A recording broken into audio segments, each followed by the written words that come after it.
بات ہے، قرآن کی تو عظمتیں ہی بڑی ہیں۔ تو سیدہ خانم ام فروہ زادی صاحبہ جیسے ہی ہمیں جوائن کرتی ہیں۔ جی جی سیدہ السلام خانم ام علیکم۔ فروہ زادی صاحبہ، جی جی بسم اللہ۔ جی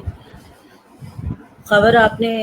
یہ جو پروگرام رکھا ہے اس کی نسبت بہت خوبصورت ہے، اور اس کی نسبت سے یہ بات کہتی جاؤں کہ جہاں طاق راتوں کی بات آتی ہے وہاں شب قدر کے بارے میں کہا جاتا ہے، اور شب قدر کے جو اعمال ہیں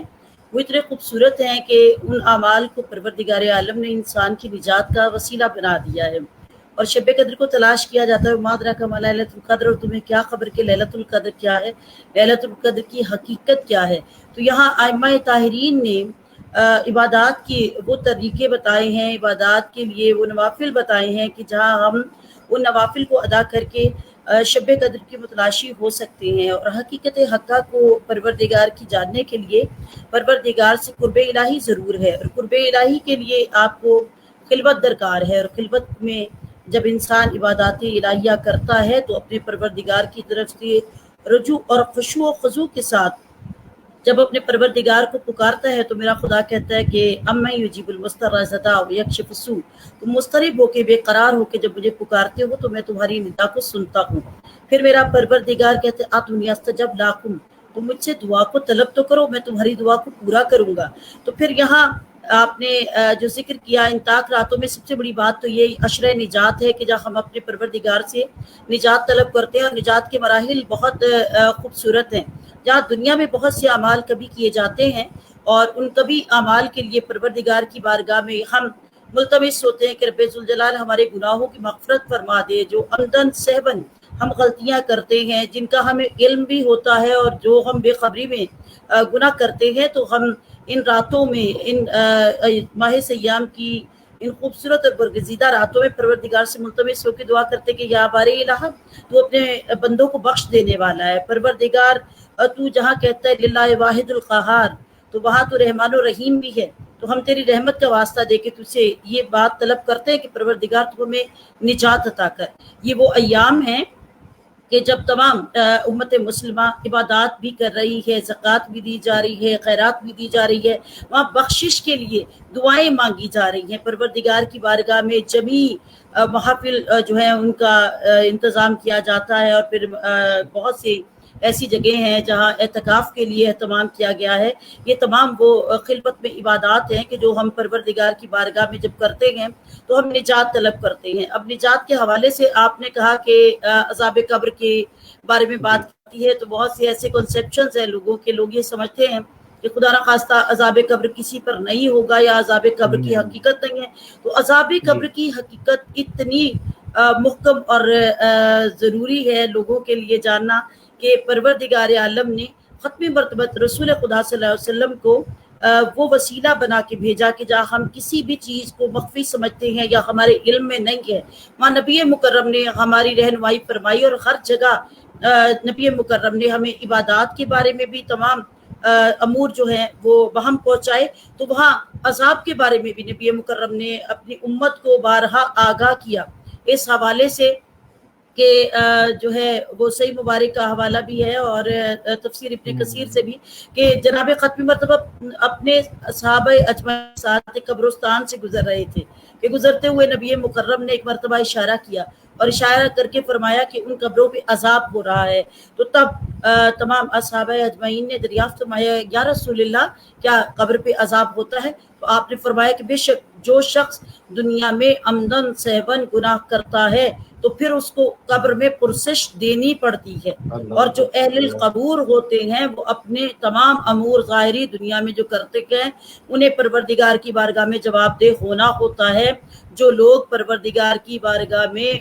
بہت نیک اعمال کرتے ہیں تو پروردگار اس کی جزا یہ دیتا ہے کہ ان کی قبروں کو اس نور سے منور فرماتا ہے کہ ان کی قبریں جنت کے باغوں میں سے باغ ہو جاتی ہیں، اور اس کے سبحان اللہ، لواحقین یا اس کی اولاد جو اس کے لیے ذات راہ بھیجتی ہے، جو کہ ہم ان ایام میں اپنے مرحومین کے لیے کلام پاک پڑھتے ہیں اور ان کو ہدیہ کرتے ہیں، اور ہم پروردگار کی بارگاہ میں کلام پاک کے ذریعے